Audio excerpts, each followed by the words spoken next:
ಕಾರ್ಡ್ಸ್ನ shuffle ಮಾಡಿದಾಗ ಮತ್ತು ನಿಮ್ಮ ಚಾರ್ಟ್ನ ನೋಡಿದಾಗ ನಾನು ಎರಡನ್ನೂ ಕನ್ಸಿಡರ್ ಮಾಡಿಬಿಟ್ಟು ರೀಡಿಂಗ್ನ ಮಾಡ್ತಾಯಿದ್ದೀನಿ. ಕಾರ್ಡ್ಸ್ನ ಶಫಲ್ ಮಾಡಿದಾಗ ಫಸ್ಟ್ ಕಾರ್ಡ್ ನನಗೆ 2 ಆಫ್ ಕಪ್ಸ್ ಬಂದಿದೆ. ಡೀಪ್ಲಿ ರೊಮ್ಯಾಂಟಿಕ್ ಕನೆಕ್ಷನ್ ಆ ಥರ ಯಾರಾದರೂ ನಿಮಗೆ ಈ ಮಂತಲ್ಲಿ ಸಿಗ್ಬೋದು, ಅಥವಾ ನಿಮ್ಮ ಜೊತೆಗಿರೋರ ಜೊತೆಗೆ ತುಂಬ ಚೆನ್ನಾಗಿ ಬಾಂಡಿಂಗ್ ಬರ್ಬೋದು. ಇನ್ ಕೇಸ್ ನೀವು ರಿಲೇಷನ್ಶಿಪ್ಪಲ್ಲೇ ಇರಬೇಕು ಅಂತ ಇಲ್ಲ, ಮೇ ಬಿ ನಿಮ್ಮ ಮನೆಯವ್ರ ಜೊತೆ ಅಥವಾ ನಿಮ್ಮ ಫ್ರೆಂಡ್ಸ್ ಜೊತೆನೇ ಈ ಬಾಂಡಿಂಗ್ ಬರ್ಬೋದು. 2 ಆಫ್ ಕಪ್ಸ್ನ ಮತ್ತು ಸೆಕೆಂಡ್ ಕಾರ್ಡ್ 5 ಆಫ್ ಕಪ್ಸ್ ಬಂದಿದೆ. ಇನ್ ಜನರಲ್ ಹೇಳೋದಾದರೆ ನೀವು ಕೂದಲ ಬಗ್ಗೆ, ನಿಮ್ಮ ಹೇರ್ಸ್ ಬಗ್ಗೆ ತುಂಬ ಕೇರ್ ಮಾಡ್ತೀರಾ ಈ ಮಂತು. ಹೇರ್ ಕೇರ್ ಪ್ರಾಡಕ್ಟ್ಸ್ ಬಗ್ಗೆ ಕಾಣಿಸ್ತಾ ಇದೆ ನನಗೆ ಚಾರ್ಟಲ್ಲೂ ಕೂಡ, ಕಾರ್ಡಲ್ಲೂ ಕೂಡ. ಮತ್ತು ಈ ಮಂತಲ್ಲಿ ತುಂಬ ಸ್ಟ್ರೆಸ್ ನಿಮಗೆ ಜಾಸ್ತಿ ಆಗ್ಬೋದು, ತುಂಬ ಟೆನ್ಷನ್ ಮಾಡ್ಕೊಳ್ತೀರಾ ಅಂತ ಹೇಳ್ಬೋದು. ಮ್ಯಾಟರ್ ಆಫ್ ಕಂಫರ್ಟ್ ಅಂತ ಹೇಳ್ತೀವಿ. ನಿಮ್ಮ ಕಂಫರ್ಟ್ ಝೋನಿಂದ ಆಚೆ ಹೋಗ್ಬೋದು ನೀವು. ಇದರಿಂದ ನಿಮಗೆ ಅಡ್ಜಸ್ಟ್ಮೆಂಟ್ ಆಗೋದು ಸ್ವಲ್ಪ ಕಷ್ಟ ಆಗ್ಬೋದು. ಹೊಸ ಜಾಗ ಆಗ್ಬೋದು, ಹೊಸ ಜಾಬ್ ಆಗ್ಬೋದು, ಆಫೀಸ್ ಆಗ್ಬೋದು. ರೀಸೆಂಟಾಗಿ ಮದುವೆ ಆಗಿದ್ದರೆ ಅವ್ರ ಮನೇಲಿ ಅಡ್ಜಸ್ಟ್ ಆಗೋದ್ರ ಬಗ್ಗೆನೂ ಕೇರ್ ಇರ್ಬೋದು. 5 ಆಫ್ ಕಪ್ಸ್ ಏನು ಹೇಳುತ್ತೆ ಅಂತ, ಒಂದು ಸಿಚುವೇಶನ್ ಬಗ್ಗೆನೇ ನೀವು ಕಂಫರ್ಟೇಬಲ್ ಫೀಲ್ ಮಾಡಲ್ಲ, ಡಿಸಪಾಯಿಂಟ್ ಫೀಲ್ ಮಾಡ್ಬೋದು ಅಂತ ಹೇಳುತ್ತೆ ಕಾರ್ಡು. ಬಟ್ ನಾನು ಕೇರ್ಫುಲ್ ಆಗಿರಿ ಅಂತ ಹೇಳ್ತೀನಿ. ಸೊ ನಿಮ್ಮ ಮಾತಿನ ಬಗ್ಗೆ ಗಮನ ಇರಲಿ. ನೀವು ಆಡೋ ಮಾತಿಂದ ಬೇರೆಯವ್ರಿಗೆ ಹರ್ಟ್ ಆಗ್ಬೋದು, ಅಥವಾ ಯೋಚನೆ ಮಾಡಿ ಮಾತಾಡಿಬಿಡಿ. ಸಡನ್ನಾಗಿ ಏನೋ ಅಂದ್ಬಿಟ್ಟು ಆಮೇಲೆ ಅದ್ರ ಬಗ್ಗೆ ಯೋಚನೆ ಮಾಡ್ತೀರಾ ಅಂತಲೂ ಈ ಮಂತಲ್ಲಿ ಹೇಳ್ತಾ ಇದೆ ನಿಮ್ಮ ಚಾರ್ಟು. ಲಾಸ್ಟ್ ಮಿನಿಟಲ್ಲಿ ಮೈಂಡ್ ಚೇಂಜ್ ಮಾಡುವಂಥ ಚಾನ್ಸಸ್ ಇದೆ. ಯಾಕಂದರೆ ಥರ್ಡ್ ಕಾರ್ಡ್ ನನಗೆ 2 ಆಫ್ ಪೆಂಟಿಕಲ್ಸ್ ಬಂದಿದೆ. ಸೊ ಏನೋ ಗೊತ್ತಿಲ್ಲ, ಏನು ಸಡನ್ನಾಗಿ ಥಾಟ್ ಬರುತ್ತೆ ನನಗೆ ಗೊತ್ತಿಲ್ಲ. ಮೇ ಬಿ ಎಲ್ಲಿಗೋ ಹೋಗಬೇಕು ಅಂತ ಮೊದಲೇ ಪ್ಲ್ಯಾನ್ ಮಾಡ್ಕೊಂಡಿರ್ತೀರ. ಅಲ್ಲಿಗೆ ಈ ಡ್ರೆಸ್ ಕೋಡು ಅಥವಾ ಈ ಬಟ್ಟೆ ಹಾಕ್ಕೊಳ್ತೀನಿ, ಧರಿಸ್ತೀನಿ ಅಂತ ಅಂದ್ಕೊಂಡಿರ್ತೀರ.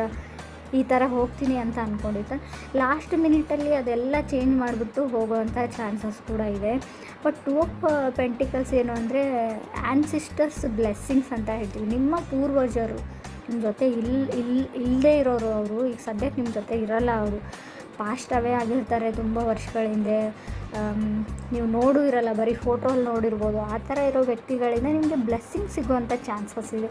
ನಿಮ್ಮ ಕನಸಲ್ಲಿ ಕೆಲವೊಂದು ವಿಷಯಗಳನ್ನ ನೀವು ನೋಡ್ಬೋದು, ಕನಸಲ್ಲಿ ಬಂದು ನಿಮಗೆ ಬ್ಲೆಸ್ ಮಾಡ್ಬೋದು. ಅಥವಾ ಸಮಥಿಂಗ್ ನೀವು ನಿಮ್ಮ ನೇಟಿವ್ಗೆ ಹೋಗ್ಬೋದು, ಊರಿಗೆ ಹೋಗ್ಬೋದು, ನಿಮ್ಮ ಹಳೆ ಮನೆ ನೋಡ್ಬೋದು. ಆ ಥರ ಕೂಡ ಕಾರ್ಡ್ ಹೇಳ್ತಾ ಇದೆ. ಬಟ್ ಈ ಮಂತಲ್ಲಿ ಯಾವುದಾದ್ರೂ ಟ್ಯಾಕ್ಸಸ್ ಬಿಲ್ಸ್ನ ಪೇ ಮಾಡೋದಿದ್ರೆ ಪೇ ಮಾಡಿ. ಏನಾದರೂ ಮಾರುವಾಗ ಅಥವಾ ಏನಾದರೂ ಬೈ ಮಾಡುವಾಗ, ತೊಗೊಳ್ಳೋವಾಗ ತುಂಬ ಕೇರ್ಫುಲ್ಲಾಗಿರಿ. ಈ ಗೌರ್ಮೆಂಟ್ ಟ್ಯಾಕ್ಸಸ್ಸು ಅಥವಾ ಪೆನಾಲ್ಟೀಸ್ ಬೀಳೋಂಥ ಚಾನ್ಸಸ್ ಇದೆ.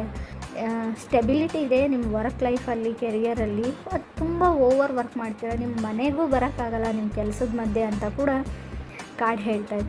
ಇನ್ನೊಂದು ವಿಷಯ, ನಿಮ್ಮ ಸಿಗ್ನೇಚರ್ ಬಗ್ಗೆ, ನೀವು ಕಾಂಟ್ರಾಕ್ಟ್ನ ಏನಾದರೂ ಸೈನ್ ಮಾಡುವಾಗ, ಸೊ ಟರ್ಮ್ಸ್ ಆ್ಯಂಡ್ ಕಂಡೀಷನ್ಸ್ನ ಇನ್ ಕೇಸ್ ನೀವು ಲೋನೇ ತೊಗೊಳ್ಳಿ ಅಥವಾ ಯಾರಿಗಾದ್ರೂ ದುಡ್ಡೇ ಕೊಡಲಿ, ಈ ಪೇಪರ್ ವರ್ಕ್ ಅಂತ ಇರುತ್ತೆ ನೋಡಿ, ಅದನ್ನು ಕರೆಕ್ಟಾಗಿ ಡೀಲ್ ಮಾಡ್ಕೊಳ್ಳಿ. ಅಲ್ಲೂ ಕೂಡ ಪ್ರಾಬ್ಲಮ್ ಆಗುತ್ತೆ ಅಂತ ಹೇಳ್ಬೋದು. ನೀವೇನಾದರೂ ವೆಕೇಷನ್ಸ್ಗೆ ಟ್ರಾವೆಲ್ ಮಾಡಬೇಕು, ಹಾಲಿಡೇಸ್ಗೆ ಏನಾದರೂ ಪ್ಲ್ಯಾನ್ ಮಾಡಿದರೆ ಅಲ್ಲಿ ಡಿಲೇ ಆಗೋ ಚಾನ್ಸಸ್ ಇದೆ.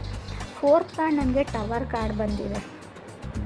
ಟವರ್ ಕಾರ್ಡ್ ಅಂದರೆ remove of any kind of deaths ಅಂತ ಹೇಳ್ತೀವಿ. ಅಂದರೆ ರಿಯಲ್ ಡೆತ್ ಅಲ್ಲ, ನೀವು ಖರ್ಚು ಮಾಡೋ ಎಕ್ಸ್ಪೆಂಡಿಚರ್ನ ಸ್ವಲ್ಪ ರಿಮೂವ್ ಮಾಡ್ಕೊಳ್ಳಿ ಅಂತ ಕಾರ್ಡ್ ಹೇಳ್ತಾಯಿದೆ. ಅಂದರೆ ಕಮ್ಮಿ ಮಾಡ್ಕೊಳ್ಳಿ, ತುಂಬ ಖರ್ಚನ್ನ ಮಾಡಬೇಡಿ. ನಿಮ್ಮ ಅಕೌಂಟ್ಸ್ ಬಗ್ಗೆ ನೀವು ತುಂಬ ಗಮನ ಕೊಡಿ ಅಂತ ಕಾರ್ಡ್ ಹೇಳ್ತಾ ಇದೆ. ಟ್ರಾವೆಲಲ್ಲಿ ಡಿಲೇ ಕಾಣುತ್ತೆ, ಹಾಗೆ ರಿಕವರಿಂಗ್ ಟ್ಯಾಕ್ಸಸ್ ಅಂತ ಹೇಳುತ್ತೆ. ಹಣಕಾಸಿನ ಲಾಸ್ಟ್ ಕೊನೆಯಲ್ಲಿ ನೀವು ರಿಕವರಿ ಕೂಡ ಮಾಡ್ತೀರಾ ಹಣಕಾಸಿನ ಸಮಸ್ಯೆ ಬಗ್ಗೆ. ಫಾರಿನ್ ಟ್ರಾವೆಲ್ ಅಂತ ಇದೆ, ಸದ್ಯಕ್ಕೆ ಆಗದೇ ಇದ್ರೂ ಕೂಡ ನಿಮ್ಮ ಚಾರ್ಟಲ್ಲಿದೆ, ಬಟ್ ಕಾರ್ಡ್ಸಲ್ಲಿ ಇಲ್ಲ. ಅದು ಫಾರಿನ್ ಟ್ರಾವೆಲ್ ಹೋಗಬೇಕು ಅಂದರೂ ಡಿಲೇ ಆಗುತ್ತೆ ಅಂತ ಚಾರ್ಟ್ಸ್ ಹೇಳ್ತಾ ಇದೆ. ಕಾರ್ಡ್ಸ್ ಕೂಡ ಚಾರ್ಟಲ್ಲಿ ಮಾತ್ರ ಅದು ಇದೆ, ಫಾರಿನ್ ಟ್ರಾವೆಲ್ ಅಂತ. ಮೆಜಿಷಿಯನ್ ಕಾರ್ಡ್ ಏನು ಹೇಳ್ತಾ ಇದೆ ಅಂದರೆ ಎನಿಥಿಂಗ್ ಕ್ಯಾನ್ ಬಿ ಪಾಸಿಬಲ್ ಅಂತ ಹೇಳುತ್ತೆ. ನೀವೇನು ಅಂದ್ಕೊಂಡಿರ್ತೀರೋ ಅದನ್ನು ಮಾಡಬಹುದು ಅಂತ.